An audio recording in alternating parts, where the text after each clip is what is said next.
The Sigma 18-35 is an awesome lens for filmmakers using crop sensor cameras. But will it work on full frame? Let's talk about that.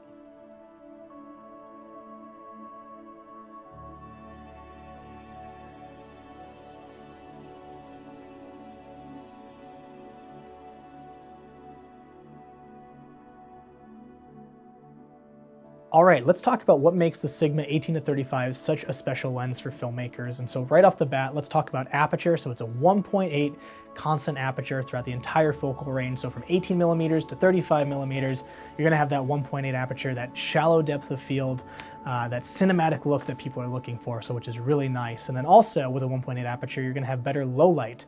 So you're gonna have pretty much a wide open iris. You're gonna be taking in more light, so you're gonna be able to kind of keep your ISO a lot lower. And that's really nice for crop sensor cameras. Because you're packing in all those megapixels into such a smaller sensor, you're gonna have to fight off noise a lot more. And so by able to keep your ISO a lot lower, you're gonna have less noise in your image. It's gonna look a lot more cleaner in the shadows, just a lot more pleasant to look at. So that's really nice. Another benefit is the focal range of the lens. So at 18 millimeters to 35 millimeters, that might sound like it's really wide, but on crop sensor cameras, which you'd be putting this on, you actually have to do a 1.6 times crop conversion, especially for APS-C cameras, which are more prevalent. And so you're actually gonna have more of a 29 millimeter to 56 millimeter lens, which is still nice. You still get kind of a wider angle and then also a more medium shot angle as well. So it serves well for establishing landscape shots all the way to portraits of subjects that you're trying to get. But yes, so that's nice. Another benefit of the zoom is that it's an internal zoom. So there's no extending barrel, so if you're putting this lens on a gimbal, then you don't have to worry about readjusting the gimbal after you go from a wider focal length to a more medium focal length. You can just kind of keep it steady. It just takes out an entire kind of hassle in the process of using a gimbal, which is really nice. And then also the final thing I'll talk about is focus breathing. And so focus breathing is usually if your subject is moving kind of closer to the lens, then the background may look like it's kind of like growing while it's going out of focus. You don't really want that. You kind of want it to stay somewhat consistent in terms of its size. And so with the Sigma 18-35, there's barely any focus breathing, so it really looks more natural to almost like a cinema lens in a way where there's no focus breathing on cinema lenses, which is pretty cool. So very versatile lens in terms of filmmaking opportunities for people who are using crop sensor cameras like the Canon T7i or Fujifilm X-T4 or X-T3, or even for Micro Four Thirds cameras like a GH5, whatever it may be. So it's a very versatile lens for that. But let's kind of dive into the focus of this video really, which is, can you use the Sigma 18-35 on a full frame camera like the R6 and get cinematic results? Well, I recently just put out a film called Kodak, so you can actually watch it right here if you want to. So I went out to a local park nearby and I just filmed myself taking photos with my film camera, and the quality was incredible. I was actually really blown away with 1080p on the R6 in crop mode, how well the image came out.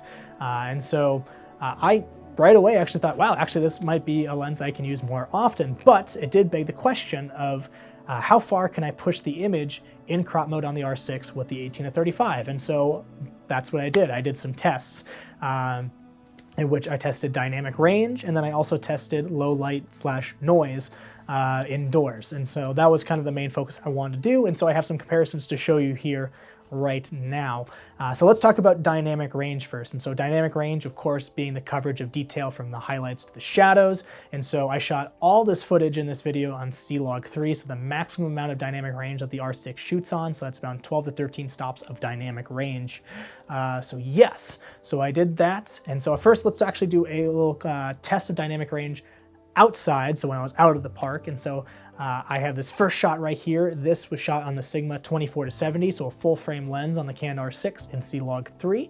And so you can see that this is really well balanced. This is one stop overexposed in C-Log3, so that's the best kind of exposure for C-Log3. And so it looks great, all graded. And then we'll go to the 18-35 exposure. And so you can see that there's actually a lot of detail lost in the clouds. There's if anything, less dynamic range in this image.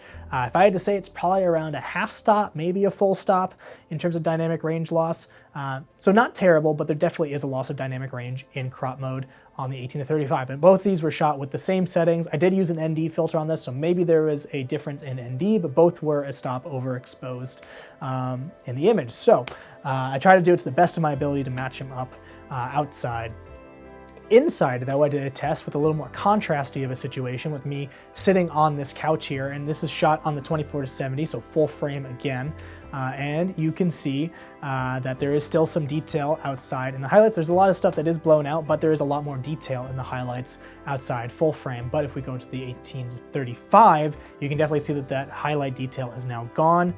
But you do see that there is some detail in the shadows that's there. And I don't know if that's a lens thing or if that's a crop mode thing. I should have done a little more test on that, but I did notice that. But it does reveal a little more noise in crop mode with revealing those shadows, which I thought was interesting. So yeah, so that's what I noticed about dynamic range using the 18-35 comparison to the 24-70. I also did notice a few other things as well. I noticed that this 24-70 is just a little more contrasty of a lens and also tends to lean a little more warmer in color, which I like.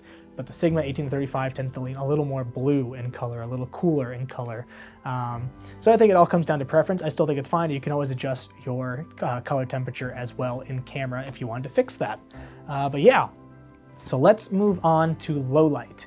And so I did a test in which I tested the full frame capabilities starting at ISO 1600 all the way to 12,800, and I did the same for the 18-35 as well. And so let's go through the process with the full frame. So here's 1600 ISO at full frame, now 3200 ISO, now 6400 ISO, and then 12,800 ISO on full frame. And so overall it looks pretty clean. So I shot these because these are the cleanest ISOs in terms of noise in C-Log3, just because you're kind of doubling each one as you go.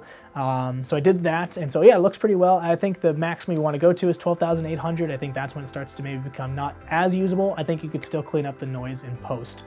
When we switch over to crop mode with the 18-35, so here's 1600 ISO, here's 3200 ISO, here's 6400 ISO, and here is 12,800 ISO. And you can definitely see that there's more noise prevalent, which I was expecting. You know, you're cropping into the sensor, so all those megapixels are packed together. So I was expecting some more noise in the image, but I wasn't expecting how far I can push it. I think 6400 ISO is probably the furthest you want to push it in terms of that. I think that's where you can kind of clean it up. But once you get to 12,800 ISO, then it probably isn't recoverable. I did do another test indoors in which I was a little further away from the window and boosted the ISO up to 12,800 and also kept the iris at 1.8 aperture. And I thought it looked good overall, but I also think that maybe my white walls in my apartment were maybe hiding some noise in the shadow. So yeah, overall those are my results on low light as well, but that is all my tests. And so if I had to come to a conclusion on using the Sigma 18-35 on the R6, I say you can definitely do it. So if you are someone who owns the Sigma 18-35 right now, and maybe you don't have enough money for another lens, but you bought the R6, I think you can definitely use it for cinematic video. But I would not recommend you buy this lens if you have the R6 and you're just trying to buy a lens, and you don't have the Sigma 18-35 already, but you're just trying to buy a new lens. I would recommend going for the 24-70 or buying some primes or whatever it may be that you're looking for. But that would be my suggestion for you if you are kind of deciding on if you want to use the Sigma 18-35 on the R6, or if you're trying to buy the Sigma 18-35 and you already have the R6 or a full frame camera. It might not be the R6, it could be something else. It could be the Sony a7 III, could be the a7 IV, whatever it may be. But yeah, that's probably my conclusion there, is that it's a great lens, a great package with the R6 if you wanted to use it and if you had this lens, but I wouldn't recommend buying it for this camera, just because again, it is a crop sensor lens. You should get something that's full frame. That is obvious, I know, but I just figured I'd do a fun little test for you all and just kind of see how far I can push crop mode on the R6. So it was pretty exciting for me to see that. But yeah, I hope you enjoyed this video. I had a lot of fun with it. I can't wait to create some more content for you. I'm gonna be posting a lot more videos in the future. We're gonna talk about that sometime soon. But yeah, I hope you enjoyed this video. Keep creating, keep having fun, and I'll see you soon.